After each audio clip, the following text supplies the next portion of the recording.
Électrochoc, le podcast des électrons libres.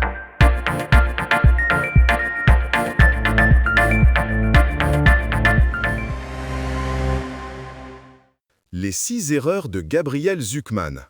Aujourd'hui, nous allons décortiquer les arguments de l'économiste qui fait la tournée des médias. Et vous allez voir, c'est assez édifiant. Édifiant, c'est le mot. On nous le présente comme le messie de la justice fiscale, mais quand on gratte un peu, le vernis craque très vite.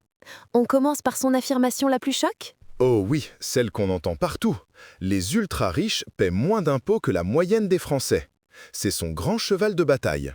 Sauf que c'est faux. C'est même lui qui l'a avoué à demi-mot.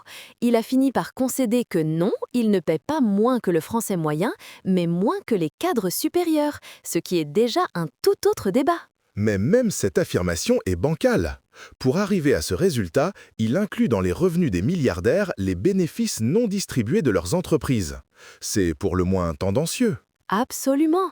Si une entreprise utilise ses bénéfices pour acheter une nouvelle machine, pour investir, Zucman dit « Hop, le patron s'est enrichi ». Mais l'argent n'est jamais arrivé dans sa poche. C'est de la folie de considérer ça comme un revenu personnel.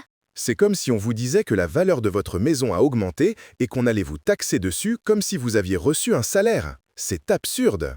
Et ça l'amène à sa deuxième grosse ficelle. Le fameux « En 30 ans, le patrimoine des ultra-riches est passé de 6% à 46% du PIB ». Ça sonne scandaleux, n'est-ce pas ? Forcément, mais c'est une comparaison qui n'a aucun sens. Il compare un stock, le patrimoine, à un flux, le PIB, la richesse produite en un an. C'est comme comparer le poids d'un éléphant à la vitesse d'une gazelle, ça n'a rien à voir. C'est une astuce de présentation pour choquer l'opinion. La vraie statistique, celle d'un observatoire dont il fait d'ailleurs partie, c'est que la part du patrimoine détenu par le top 1% a à peine bougé en près de 30 ans.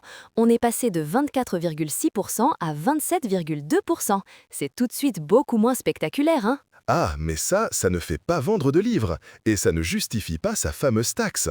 Ce qui nous amène à son troisième argument massu. Le rendement du capital est de 6%, ils peuvent bien payer 2%. Encore une fois, un chiffre sorti du chapeau.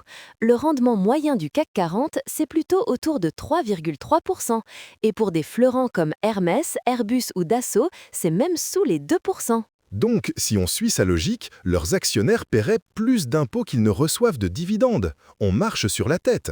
Il faudrait qu'ils vendent des actions ou qu'ils sortent de l'argent de leur poche pour payer un impôt sur un gain qu'ils n'ont pas touché. Et c'est là qu'on voit le danger pour les entrepreneurs. Prenons l'exemple de Mistral AI. Le fondateur, Arthur Mensch, devrait payer 24 millions d'euros par an sur la base d'une valorisation alors que sa boîte ne fait aucun bénéfice. C'est le meilleur moyen de tuer l'innovation dans l'œuf. On le ruine avant même que sa société ait gagné 1 centime. C'est une machine à décourager. Et face à ça, il nous sort une pirouette sémantique étonnante. Ce n'est pas une taxe sur les entreprises. Ah, celle-là est magnifique. Il nous dit que seuls les particuliers sont touchés. Mais comment un chef d'entreprise paie cet impôt concrètement ? Soit il se verse des dividendes, et donc c'est de l'argent qui n'ira pas dans l'investissement de l'entreprise. D'autres, soit il vend une partie de ses actions, ce qui affaiblit le contrôle de l'entreprise et ouvre la porte à des rachats par des fonds étrangers. Dans les deux cas, c'est l'entreprise qui trinque. Et on arrive au gras, au chiffre magique. Ma taxe va rapporter 20 milliards. Sauf que la note du Conseil d'analyse économique qu'il cite pour justifier ça dit exactement l'inverse. C'est même pire que ça. La note explique que si on prend en compte les effets négatifs sur l'économie, comme la baisse de l'investissement ou l'exil fiscal, une telle taxe coûterait 30 milliards d'euros à l'économie française. Attends, résumons. On nous vend une taxe qui doit rapporter 20 milliards, mais qui en réalité coûterait 30 milliards à l'économie, et qui au final ne rapporterait à l'État que 6 petits milliards. C'est un désastre économique annoncé. Un désastre.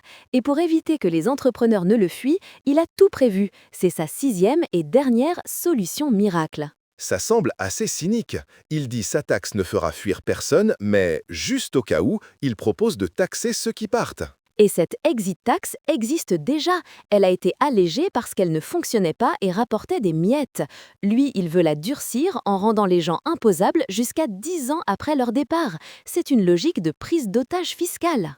On transforme les citoyens français en prisonniers fiscaux. En réalité, toutes ces manipulations de chiffres, ces approximations, ça ne sert qu'un seul but, faire passer une idéologie punitive. Exactement. Le vrai risque derrière tout ça, ce n'est pas de faire payer les riches, c'est de faire fuir les investissements, de vendre nos entreprises aux puissances étrangères et au final d'appauvrir tout le monde. Et ça, ce n'est pas de l'économie, c'est de l'imposture. Soutenez les électrons libres. Abonnez-vous sur lel.media.